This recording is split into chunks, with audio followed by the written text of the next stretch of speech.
Okay, amazing. All right, so Paul Merton, thank you so much for coming on Chaplin Talks. How are you doing? Very well, very well, and thrilled to have this opportunity to talk about Charlie. When I was growing up, I was born in 1957, so when in the sort of like when I started getting into silent comedy, none of my school friends were remotely interested. So it's been years. All the knowledge and opinions I've acquired over the years can be used in a situation like this, because most of the time people were more interested in David Bowie at the time. Yeah, of course. I was going to say, what's so funny is on my social media accounts, I kind of put out there, like, well, who would you like to see on the show? And so many people were writing, Paul Merton. You need to get Paul Merton on. You need to get Paul Merton. Oh, well, that's good. That's good to know. And that's good to know.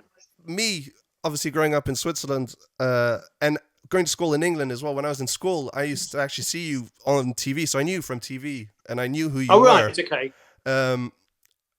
But then I Googled Paul Merton, Charlie Chaplin, because I was like, there's got to be something to it. And just so much stuff came up. Oh, really? And I was really pleasantly surprised. And I saw that you unveiled the plaque on Brixton Road. Oh, yes, that's right. Yes, that was about 4 or 5 years ago now. Yes, that was a marvellous moment to sort of, it's strange because you know, when you're growing up, working class boy as I was, you see that my very first kind of introduction to Charlie Chaplin was, I think it may be one of those compilation films like When Comedy Was King sort of thing that they used to, Robert Youngson put together. And I have a vague memory of being very young and my grandfather pointed to the TV screen at a Chaplin clip, probably a Keystone clip, and saying, oh, that he was the funniest man in the world. And when somebody's introduced to you by that introduction, and I remember sort of looking at it and maybe not quite getting it at the time or whatever, because those early Keystone films are very important in his career, but they're not, you know, they're not the first place to start necessarily. Yeah. And the idea that one day I would be associated with him just by opening a plaque where somewhere he used to live was at the age of 12, 13, 14, that would have been mind-boggling. I wouldn't have thought such thing was possible because he was born in the same part, roughly the same part of London as I was. Mm-hmm. It just seems so far away, you know, both historically and geographically. I mean, he's making all these films in Hollywood. So just to be part of him and to be doing part of this really is the 12-year-old version of me wouldn't quite believe it. That's great. So what do you think kind of attracted you to silent films in the first place then? When did you realize that you actually really enjoyed watching them? I suppose there was a programme shown here in England in 1968, I think, called The Golden Silence, hosted by a guy called Michael Bentine, who was part of the original Goon Show. And that was where I first started to see it sort of presented. Because before that, Bob Monkhouse had a series called Mad Movies, but they tended to be a lot of Senate stuff and jokey kind of vocal narrations, which used to be the style of how you would present these things. So I think people felt, well, it's silent, so we need to put words on it, which is not what the Golden Silence did. They presented it with good sort of trad jazz music and stuff. So that's when I really started to get into it, and just the realization. I saw Charlie's The Circus when it was re-released around about 1971, maybe something like that, and just the whole idea of how great a comedy film could still be, even though it had been made 50 years before, as in that time when I'd seen the Circus, and the brilliance of the comedians. I mean, you know, Buster Keaton, Charlie Chaplin, Laurel Hardy, all made brilliant silent films, and the best of them still survive absolutely wonderfully. I mean, we showed Easy Street on a BBC programme a few years ago now, called, I can't remember what it was called now, The Silent Clowns, maybe it was called. Yes. And that got a tremendous response. Yeah, and I love a love of history, and the fact there are some people that say, "Oh, comedy dates," you know, comedy, you know, it doesn't last. Well, the best of it does. Satirical, topical comedy, not necessarily, because you need to know about the news around it at the time. But the best of Charlie Chaplin, of which there is a hell of a lot, it's still as brilliant today as it ever was and always will be. And when I've toured with Neil Brand and playing the piano and shown silent films to audiences, they are amazed at how well the best of these films stand up, because they do, and they still have the same impact today then there's something about watching a silent comedy with live music which trumps virtually any sound comedy film, because you don't miss any laughs. Yeah. It's all there in front of you. You know, with Marx Brothers' brilliant Groucho lines, if you're laughing at one line, the next line's gone. The timing is different, of course, because it's fixed to words. Yeah. But with the best of the silent films and Charlie's stuff, I mean, it's just extraordinary how well it still survived. And it's brilliant. It's such an unusual art form, silent comedy. I watch silent drama, and I like silent drama, but you know, a lot of silent films, you could say, well, silent dramatic films, they could be improved by dialogue. Yeah. Not so with the silent comedies. There's no point in putting dialogue into them. The advantage of them being silent is you can slightly undercrank, so the action's a little zippier, not manically fast, but it can be just a little zippier. Yeah.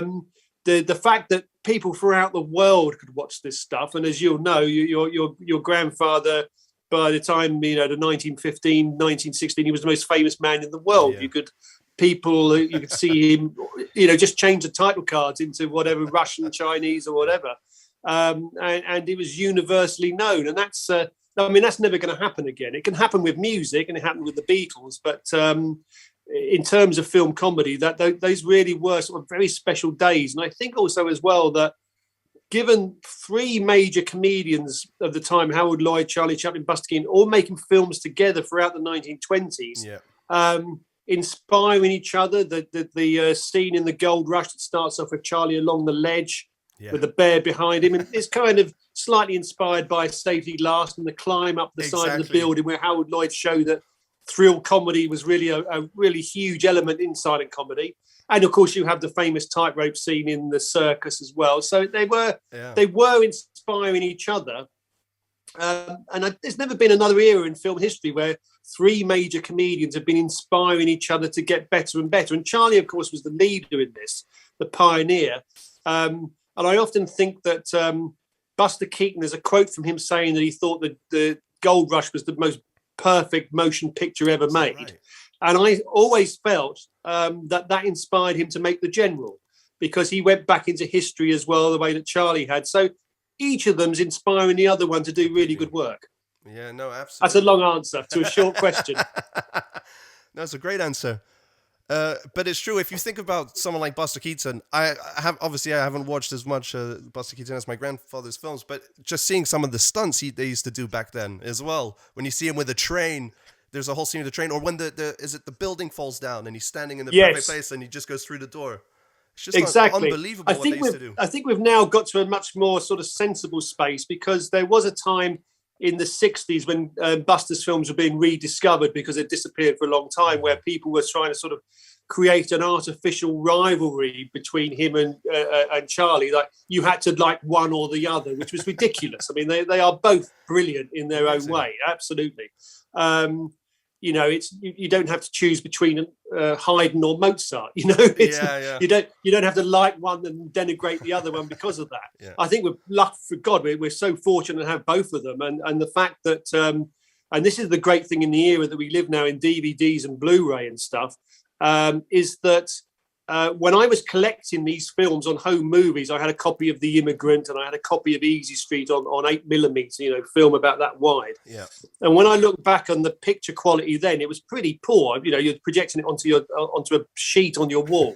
But it was the only way you could see these films. Now, I mean, the extraordinary stuff that the British Film Institute's done with the Mutual films and the Chaplin, you know, the Chaplin business that is, I can't think what the better word is, but you know, you re-released all the silent sound films in such brilliant quality. I mean, it's just astonishing how they look now, and they probably look better now than they would have done if you'd seen them 3 months after they were first released. Because as a film goes through a projector, it picks up dirt and debris and tram lines and stuff. It's like watching the Rushes the day after they were filmed. So that is an extraordinary incredible progress in the fact that these films look as good as they do. They look absolutely amazing. Yeah. No, I know they spent a lot of time restoring them. They're in 4K now. They're in 4K, which is insane. I watched City Lights recently on. Yes. I think it was on Criterion. I can't remember. It was a Criterion collection. Anyway, it was the best quality I've ever seen. I know it is. You know, it's sort of. gone are the days now where when we used to see these silent films, we would assume that because the films were old, that they would automatically not look good. That was part of it. You know, it was like if you were listening to a 1912 recording on a cylinder disc, you expected it to sound ropey because of when it was made. So you expected a film to not look good because of when it was made. But now, I mean, the new version of The Kid that's out as well is just astonishing. It really is. And in a way you could never have predicted, 40 or 50 years ago when I started collecting these films, because then the general knowledge about them was, well, they will deteriorate as time goes by. Mm-hmm. Now, not the case, brilliantly. Yeah. Funny that you brought up the Beatles before, because you've said, I read a quote by you saying that Chaplin is as important to early cinema as the Beatles were to pop. So why do you think that is? Oh, yeah, absolutely. And actually, it's sort of, you could also draw another comparison between them, in that their growth from Charlie making those first Keystone films in 1914 through to, let's say, The Kid. I mean, you could stop at Shoulder Arms, but let's say The Kid, 6 years. That sort of kind of the Beatles from Love Me Do through to Sergeant Pepper, Abbey Road. I mean, it's, the creative growth is extraordinary. And the fact that your grandfather was doing it himself rather than having 3 other guys with him, is also extraordinary. I think, I mean, there is one thing that there is one sad aspect to the Chaplin legacy, and that fact is that anybody can put out a collection of those Keystone films, and they put them out in such a dreadful quality and with dreadful music as well. Yeah, just really heartbreaking. And there's nothing anybody can do about it because they're all out of copyright and stuff. The British Film Institute, anybody watching this who's interested in early Chaplin, get the British Film Institute collection, because that's spot on. It's really good. But you'll get these other discs that still sell for like 20 quid or something, and they're just awful. They really are. I can't think of another major artist whose work is so badly represented and it's nobody's fault, because those films don't belong to anybody anymore and you can't stop them. But when you look at those early Keystone films, you remember that they were made very quickly. They were made at a time when cinema was really becoming the medium, and you'd go to the cinema maybe 3 or 4 times a week and you'd expect to see a different set of films every time. So the films he was making then, knock them off in 3 or 4 days, they're not great entertainment. They're historically very, very interesting, but you need to start at something like the Mutual films, or indeed A Dog's Life or The Kid, or I watched The Woman in Paris the other day. Yeah, I haven't seen that for quite a long time. His dramatic film. Oh, that's so good. Yeah. It really is. It really is superb. It's all, he could do nothing wrong in those days in the 1920s. If he'd marketed a soft drink, it would be the best soft drink that anyone had ever tasted. If it made a salad, it would be the greenest, freshest, most vitamin-filled salad. And so there's a great deal to explore there. Anybody who's watching this who doesn't know where to start with Charlie, I mean, probably City Lights is a pretty good start. It is. But or The Kid or The Gold Rush or whatever. There's lots of those films that avoid. If you're going to get the Keystone stuff, get the BFI stuff. Okay.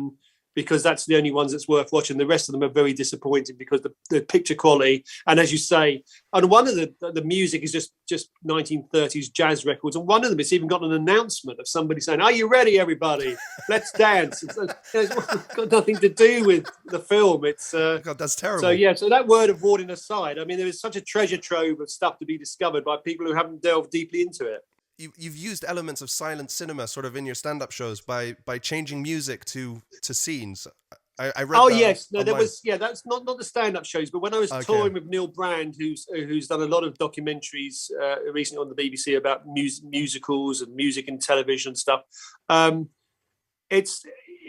you can show a silent film, and depending on how the music is played, it can change the experience of the film. Yeah. It can be more wistful, it can be a bit more hard-edged, it can be a bit bitter, it can be a bit more romantic.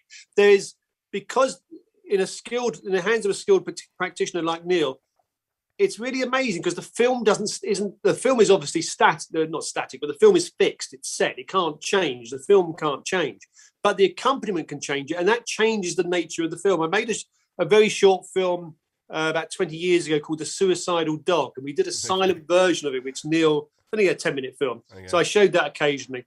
And Neil could change what the film was about and the relationships between the people by what he played. Yeah. And that is, somebody once coined the phrase live cinema. Because a film, we're so used to being, the film is that is the film. Unless you re-edit the film, that is the film. But actually the experience, it can change due to how you play the music. Yeah, absolutely. The reason why my grandfather was so successful as well was because he was the first person to realize that the music was just as important as what was on screen. So if there was a sad scene, you needed sad music. You couldn't just have a piano player playing slapstick music the whole way through. I don't know if it's true, but he was the first. I mean, he certainly, if you look at something like D.W. Griffith's film, The Birth of a Nation, which is a horribly racist picture. Okay. It's dreadful, but they would have large orchestras playing Wagner's Ride of the Valkyries during the Ku Klux Klan's race to save somebody.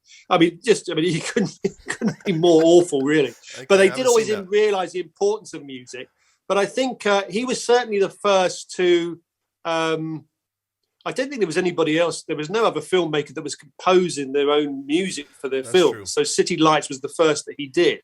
That is the extraordinary sort of measure of how brilliant this man was. That he was right. That sort of sound films. Once he starts talking, he said once I start talking, I'm gonna be like any other comedian.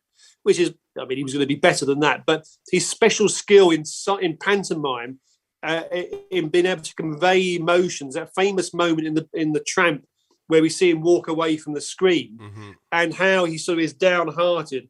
And then he looks up as if hearing birdsong or just being aware of nature, and kicks up his heels and just seen from the back, we read his emotion. And in 1915, that was extraordinary in what was just considered really black and white images on a bed sheet shown in Nickelodeons, that somebody on screen with their back to you without seeing their face can tell you how they're feeling. So he was, of course, absolute genius at that. But then he's genius also as well. So sound films comes in. So he says, okay, I'll write the music for the soundtrack of the film. I mean, nobody else was doing that, or even thought that they could do it. But he loved the creative challenge, and of course, it's one of the greatest films ever made, and released 2 or 3 years into when sound had made silent cinema redundant as far as sort of people wanting to go and see the latest release. No, absolutely. And I think his thing as well is that he didn't want to give the Tramp a voice. He's gone all that whole time. He didn't want to give him a voice, which was a right call, I guess, in the end. Oh, totally. Absolutely. Because his voice is not, with Laurel Hardy, their voices kind of fitted their characters in a way that Buster's voice and Charlie's voice. What sort of voice would the Tramp have, But I think that it is very hard to sort of pick the greatest Chaplin film. You just have to go with what your favourite is. There's so many different factors. I was going to ask you that. Well, I watched The Great Dictator again. I hadn't seen it for a long time. That is the most astonishing film. You've got all those great silent visual gags early on, where you've got the Venus de Milo statue that's doing a Nazi salute. You've got the sequence with the huge globe of the world, which is like a big balloon. You've got the bit where he's trying to upstage Napoleone, the Mussolini character, in chairs, so they're trying to get higher and higher and all that stuff, which is absolutely brilliant. But it's the speech at the end, which has always divided people. But I think that speech at the end and I think that's the Tramp's voice, although it's also Charlie's voice, of course. But it's if the Tramp character is going to say something, he might as well say that, he can not say anything more profound or more relevant than just how, the stupidity of war and how ordinary soldiers are manipulated by leaders to go out and fight the wars for them. And although it has been criticised by people, I just think there is no other film that attempts to do what he does at the end of that film. And I think he pulls it off. And I think certainly when you watch the film, when there's wars, as there's always a war going on somewhere, it's extraordinarily relevant. And I love it for that. I love it for its passion. I love it for its sort of, I'm going to stop the film, I'm gonna talk to you directly because this is the platform I've got, and I'm gonna say this.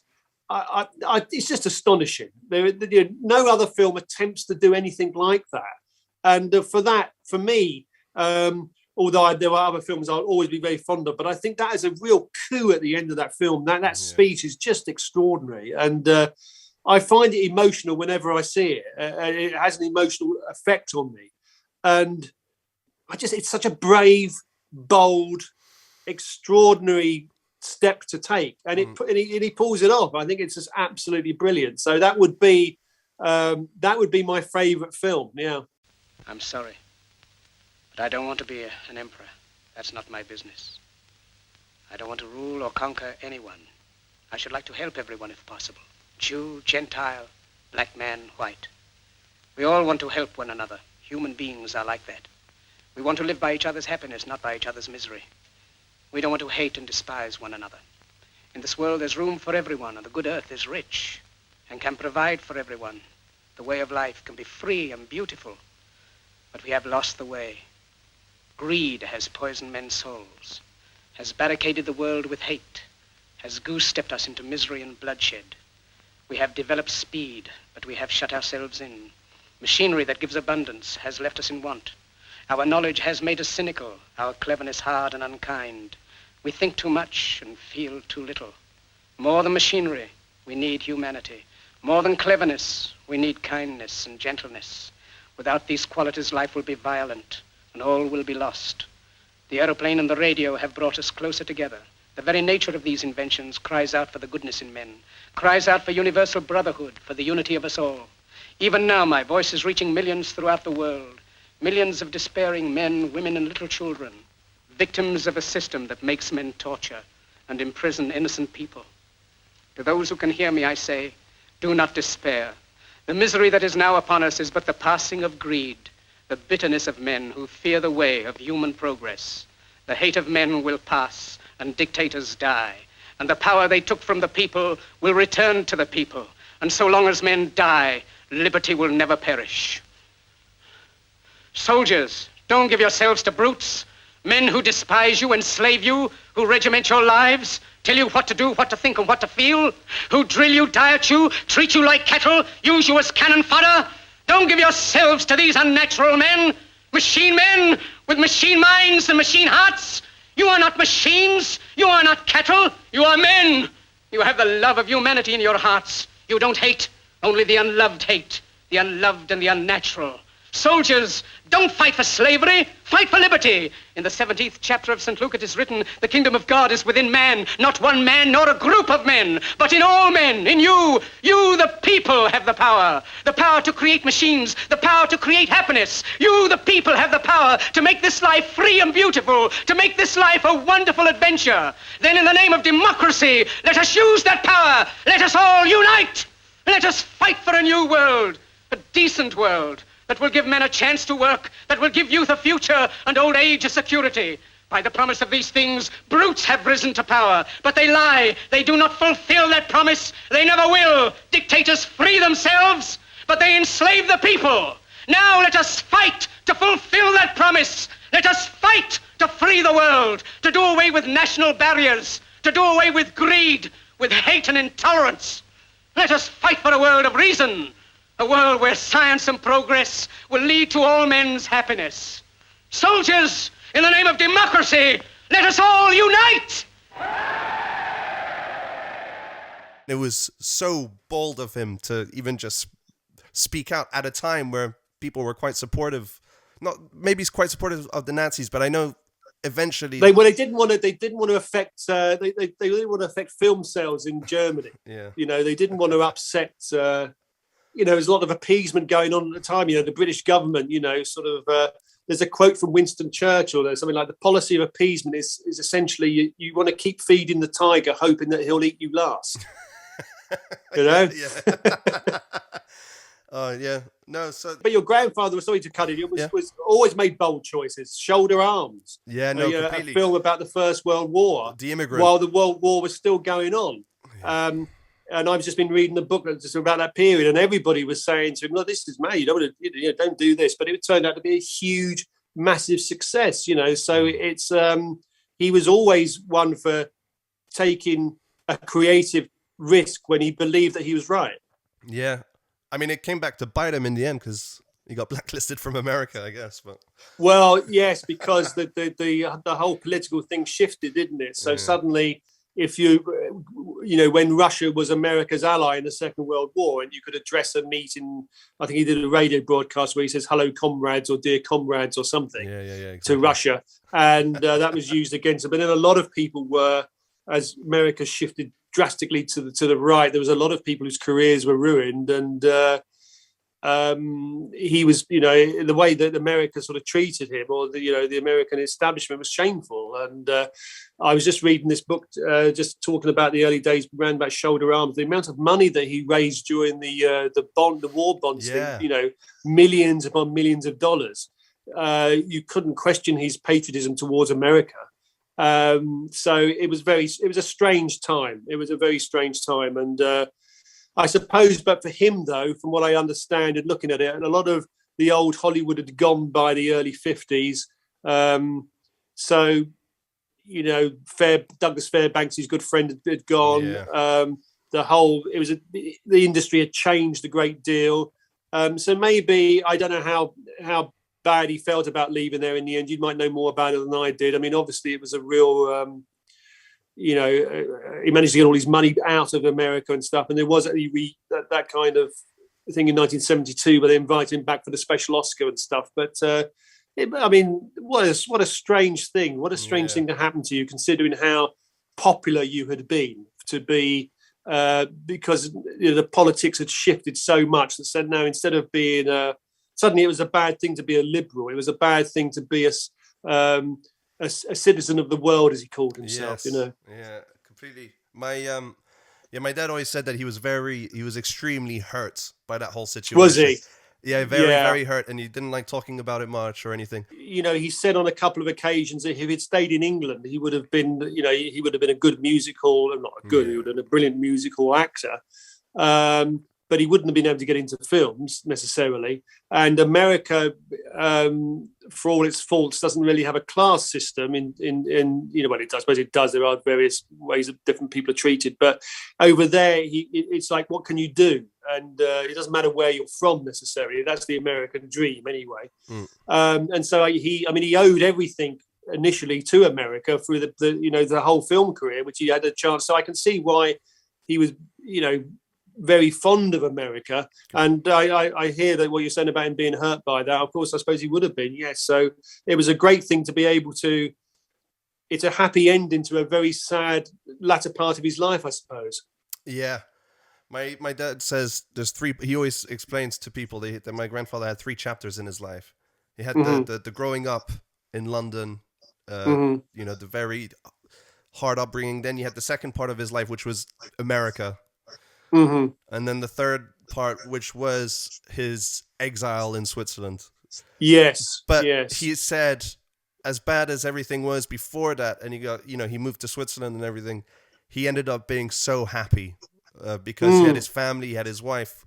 He was just really happy being there. Oh, well, that's fantastic to hear. That is fantastic to hear. And also, he lived long enough to. Write music for the other films that he hadn't written music for, like The Kid and Shoulder Arms, etc. And able to see the revival of his films as well in the early 70s. I think I saw Modern Times at a cinema in London around about 73 or something like that. Really? And I was just so excited to be able to do that. So yeah, so he did see a revival, didn't he? And he was. Yeah, and I Countess in Hong Kong I've watched in the last year or so, and I think it's not a bad film at all. I mean, it's a Charlie Chaplin film, and so it came in for rather harsh criticism because it wasn't like any other Charlie Chaplin film. I suppose its companion piece is A Woman in Paris, in the sense that it's a film that he's not in. Yeah. That has a very strong female lead, and Sophia Loren in it, I think, is absolutely fantastic. I mean, she's wonderful. Marlon Brando, we know that there was difficulties with him, but actually, it's a pretty good film. It's by no means a disaster. And that's one of the things I often say to people who don't know anything about Charlie Chaplin. First of all, you mentioned the song "Smile" to them, which a lot of people know, and you say it's written by Charlie Chaplin. They can't believe it. But also the title song to "A Countess from Hong Kong." This Is My Song. This Is My Song was a hit. Was a hit for both Petula Clark and Harry Seacombe in this country in the same year that Sergeant Pepper was released. So I mean, is it the same year? I didn't think of it like 67. that. Wow. You know, that is longevity for you to have a hit record in the era of psychedelic era of the Beatles. To have a number. I'm not if it got to number 1 or number 2, but certainly there were the Harry Seacombe version and Petula Clark, 2 versions of the same song were both hits. Yeah. It's funny because as a child, growing up, for me, I knew that my granddad had I knew he had quite the interesting life. But by doing this podcast, I've learned so much about his career, about how he was as a man and how difficult actually he probably was to work with as well. Is there anything, as a Chaplin fan yourself, is there anything that you're quite surprised or found interesting about his life or career? Well, I think that thing about being difficult at times, I think if you're seeking perfection, then you get quite annoyed if you don't get there, you know, and it's sort of, you have to, I was just reading the quote the other day, just saying one of the last interviews he did with Richard Merriman, I think it is, late 60s, where he says, well, you know, if I have anything, it's about the desire to get it right. And people who are watching this will know probably that he used to rehearse on you know, his films by filming them and doing take after take after take. But that's about seeking some kind of perfection or some bit where it's absolutely right. And yeah, I mean, when you're working at that level of creativity, it can be annoying if somebody's not doing their job properly. Yeah. You know, it's not that I've ever reached his heights, but yeah, you want it to be as good as it can be.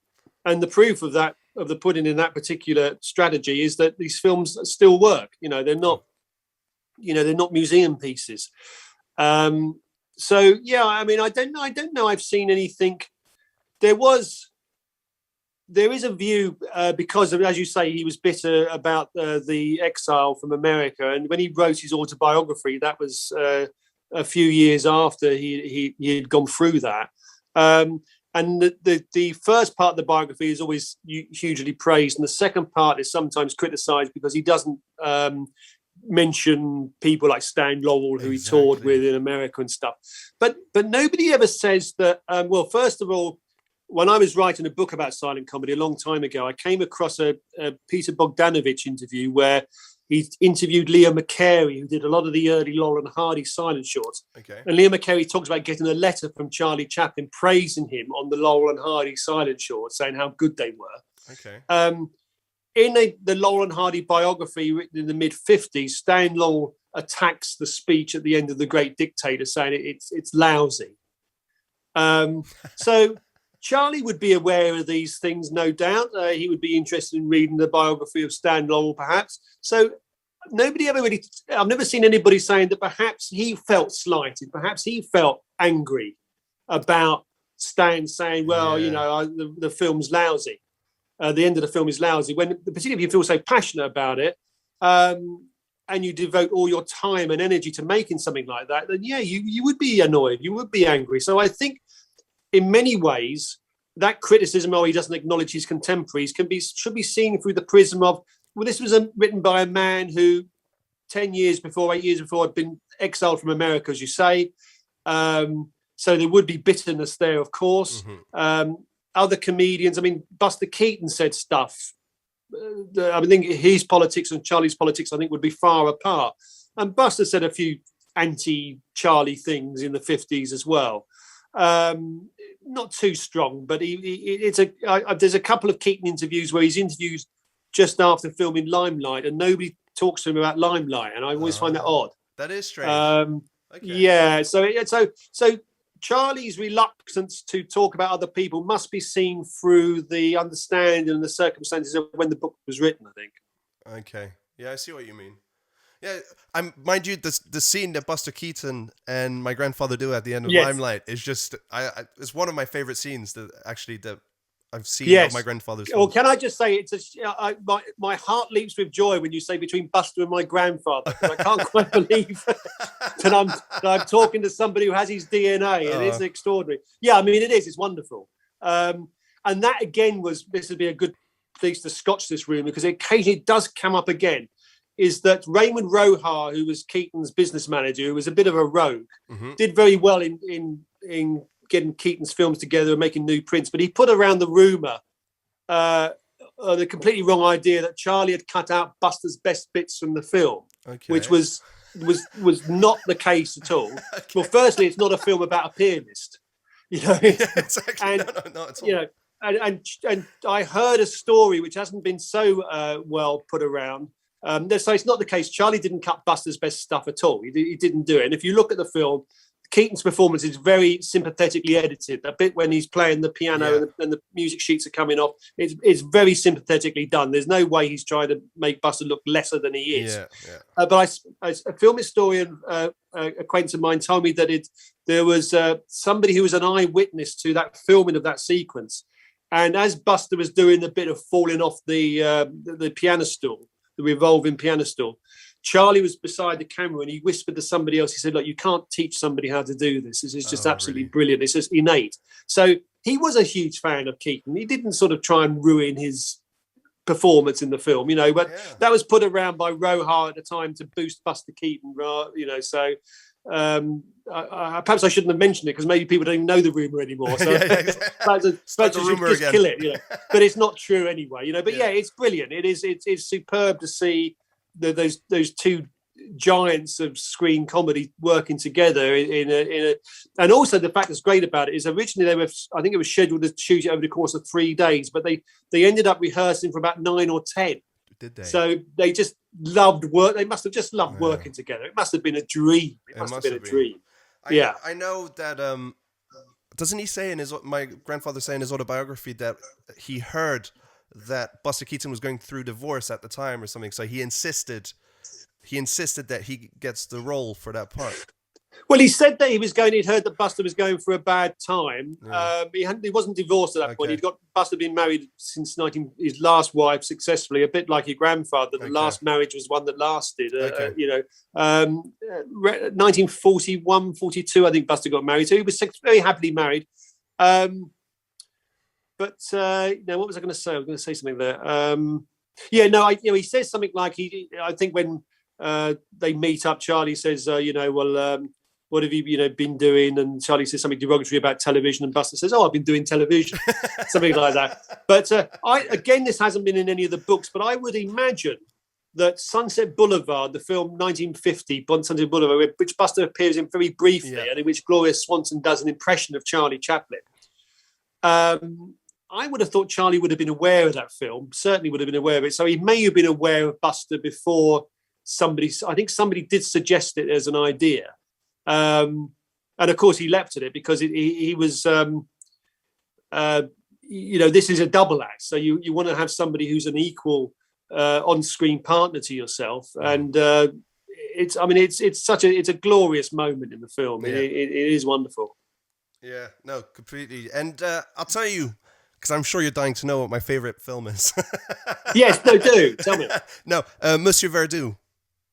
That's my favorite because it's kind of dark, and it's so different to everything else he's done that I just I love it. I find that's interesting you say that. That's really interesting because I've been watching his films in sequence. Charlie's films in sequence, amongst other films. So I got as far as The Great Dictator. So the other day, I was 2 days ago, I was considering Monsieur Verdoux. So I haven't seen it for a long while, but that's going to be coming up soon. From what I remember of it, in many respects, it may be his finest acting performance because the character ages over a number of years. And he conveys the aging of that character with a minimum of makeup. It's all about sort of like how he stands, sort of slightly older, and it is.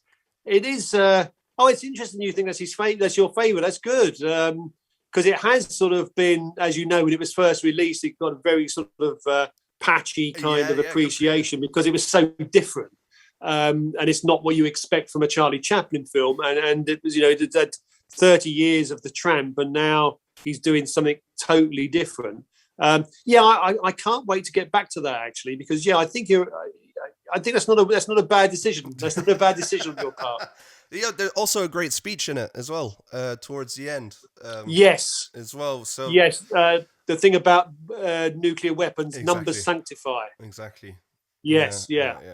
So no, I love that film, and as well, I read that you, as a kid, you went to the circus quite a lot. Would you say that Yes. was because my dad went to the circus a lot as a child as well. Loves it. Yes. To this day, he has his own circus actually, and.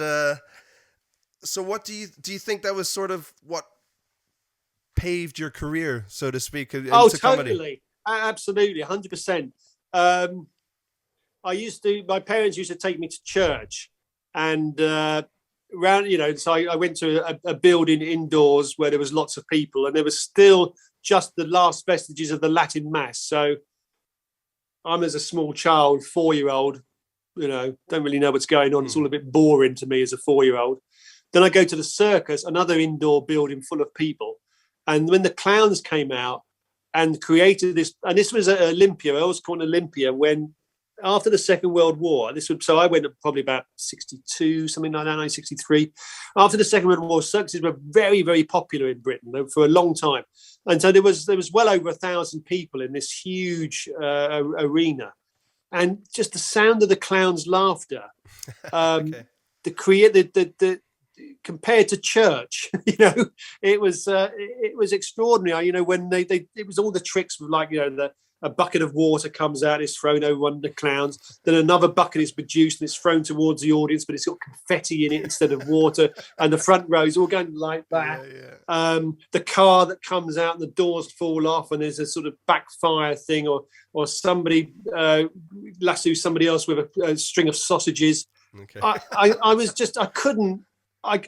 couldn't get over the fact that adults were behaving like that, first of all, because adults don't normally behave like that. They don't dress themselves up, they don't paint their faces, they don't have. Coco the clown, I think, might have been involved. He was a very famous Russian clown of the day, and he had a wig, sort of hair that went up at the sides like this when he pressed a bulb in his pocket, and he went up like that.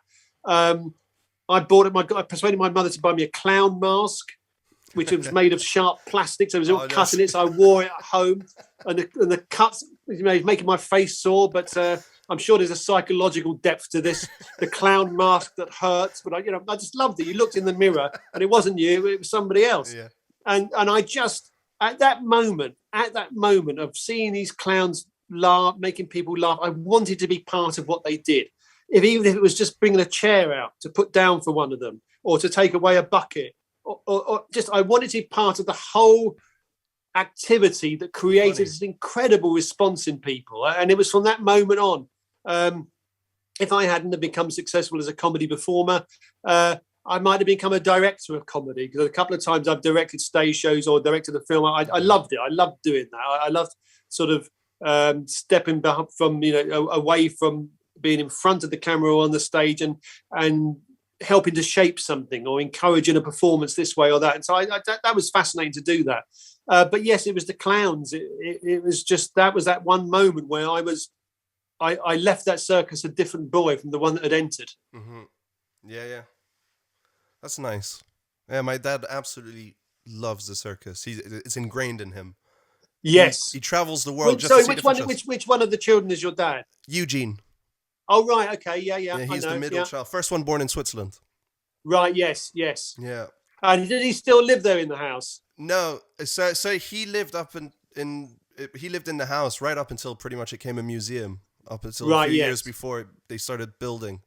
So now it's obviously the museum, which is doing really, really well. I think it just won an award for best museum in Europe or something.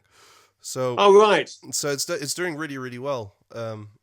So yeah, you have to go and visit at some point. Oh, I will. No, I will. I'd love to, because that'd be just the sort of thing. I would probably just stand there and just try and soak up the atmosphere of it. I mean, it would be astonishing to do that.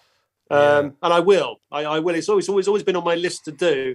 But for some reason I'd never got around to it. But now, as soon as it's safe to travel, I shall be there. Okay. Good. I shall be there. And last question, quickly. How would you describe Charlie Chaplin to a younger audience? Let's say a child that's never seen his films. Oh, he's 5'5". Small man. Small man, but not considered overly small for his time. I don't know. I mean, it's sort of. I think you just. I think you just have to show him, don't you? You have to show him in the.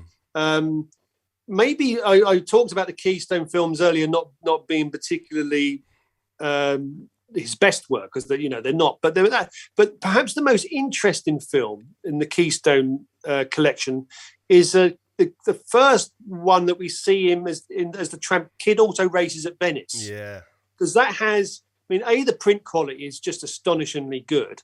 B, it's about 7 minutes long. So it doesn't really have a plot. It's just about a man who's the tramp getting in the way of a movie camera.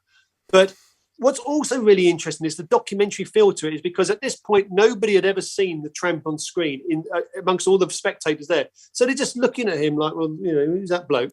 There's no recognition at all. As it goes along, as the camera pans along a row of spectators, one woman has a piece of paper in front of her face. Yeah. Who clearly doesn't want to be photographed. We don't know why. I'd love to know why. Is she taking the day off work? Is she sitting next to somebody she shouldn't be sitting next to? I don't know. That's so funny. Yeah. But that is the most extraordinary 7-minute film. So it's an introduction to Chun. It still works quite well, actually, because the joke is very simple.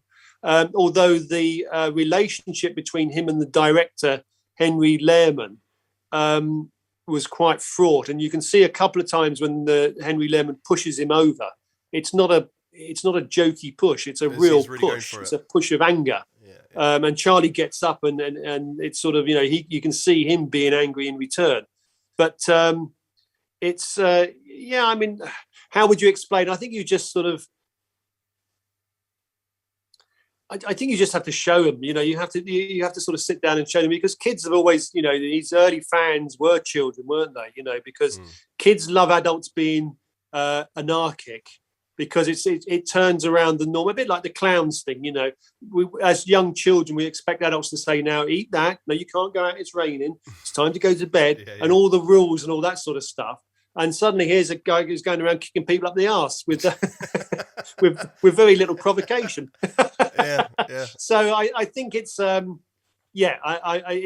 wish we could see more of the stuff on TV, but it's we they don't do it for some reason. But I think that it just anybody who's been watching this who has not seen many Chaplin stuff, I think we've recommended enough for them to get into it, because certainly at home, and in these days of bigger screens that people have at home in their TVs and stuff, flatter screens, and you're giving the picture quality a chance to work. But no, I mean it's one of the great. I mean, he's probably he's probably the greatest film comedian of all time. I can't think of anybody else that is better or sustained for so long or took so many creative risks and chances, and actually pioneered what we expected film comedy to be, from basically kicking people. Like the Keystone films are full of loud noises which you can't hear, people firing guns and